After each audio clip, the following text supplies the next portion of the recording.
Bonjour et bienvenue dans ce premier numéro de Tuto Ludo.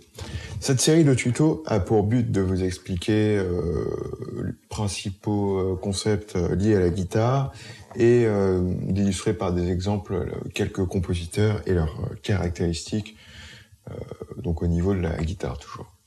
Tuto Ludo est aujourd'hui consacré à la guitare classique et à ses différentes techniques de jeu et à son principe de fonctionnement. Étymologiquement, guitare provient de deux mots, git qui vient du sanskrit qui veut dire musique et tar qui provient du perse et qui veut dire corde. Donc littéralement faire de la musique avec des cordes. Le concept de guitare existe depuis 3000 ans avant Jésus-Christ, mais néanmoins c'est seulement au 19e siècle que le luthier Antonio Torres a mis au point une guitare proche de celle qu'on connaît aujourd'hui, avec des formes et des dimensions légèrement différentes de celle-ci. C'est donc à partir de cette période que les compositeurs ont réellement commencé à exploiter tout le principe de fonctionnement, tout le potentiel de la guitare. Donc maintenant, comment fonctionne une guitare ? Elle est composée de 6 cordes qui sont de tension égale, mais d'épaisseur différente. Donc à tension égale, une corde épaisse générera un son grave, alors qu'une corde mince générera un son aigu. Néanmoins, pour faire varier la hauteur des sons produits par la guitare au cours d'un morceau, on fait varier la longueur des cordes en appuyant sur la touche, donc sur les différentes cases. C'est en fait tout le principe de jeu de la guitare. Lorsqu'on gratte une corde, la vibration se propage tout au long de la corde et la partie qui est au-dessus de la caisse de résonance fait rentrer en vibration la table d'harmonie qui elle-même est amplifiée par la caisse de résonance. Le son produit est ensuite propulsé par l'ouïe qui est donc ce trou fait dans la table d'harmonie pour laisser sortir les sons. Écoutons maintenant comment tout cela se met en œuvre en écoutant Son de Carrilho S, donc Son de Carillon, de João Pernambuco, qui est un compositeur brésilien du début du XXe siècle.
Maintenant, je vais vous parler de quelques effets fréquemment utilisés en guitare. Tout d'abord, le trémolo. Alors ça ne vous a sûrement pas échappé. En guitare, il est quasiment impossible de produire un son continu comme le fait un instrument à vent ou un violoncelle ou un violon. Donc pour imiter ceci, une technique a été inventée, c'est le trémolo, c'est-à-dire répéter très rapidement une même note avec les 3 doigts de la main droite. Et on fait aussi une basse souvent avec le pouce. Donc ça donne la chose suivante.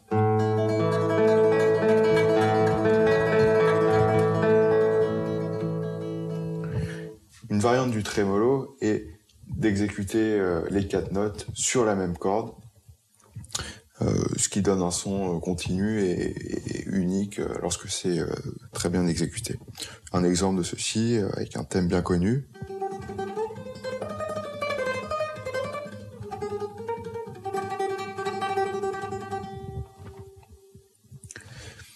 Maintenant, les harmoniques.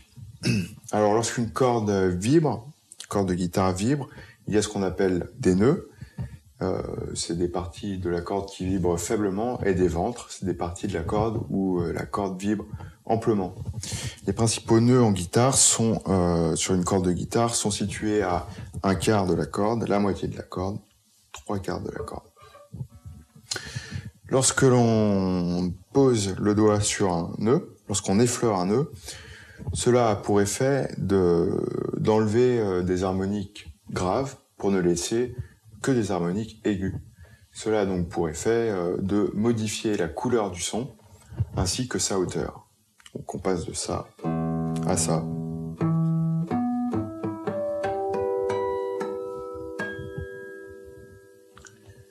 Une dernière technique maintenant que je vais vous montrer, c'est le rasgado.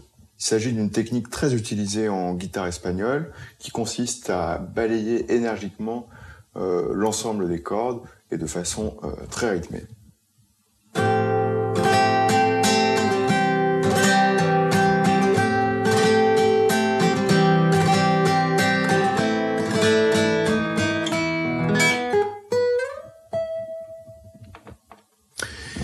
C'est déjà l'heure de nous quitter. Je vous remercie d'avoir écouté ce premier numéro de Tuto Ludo.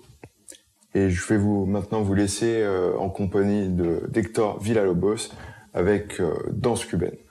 Je vous dis à demain pour un prochain numéro de Tuto Ludo.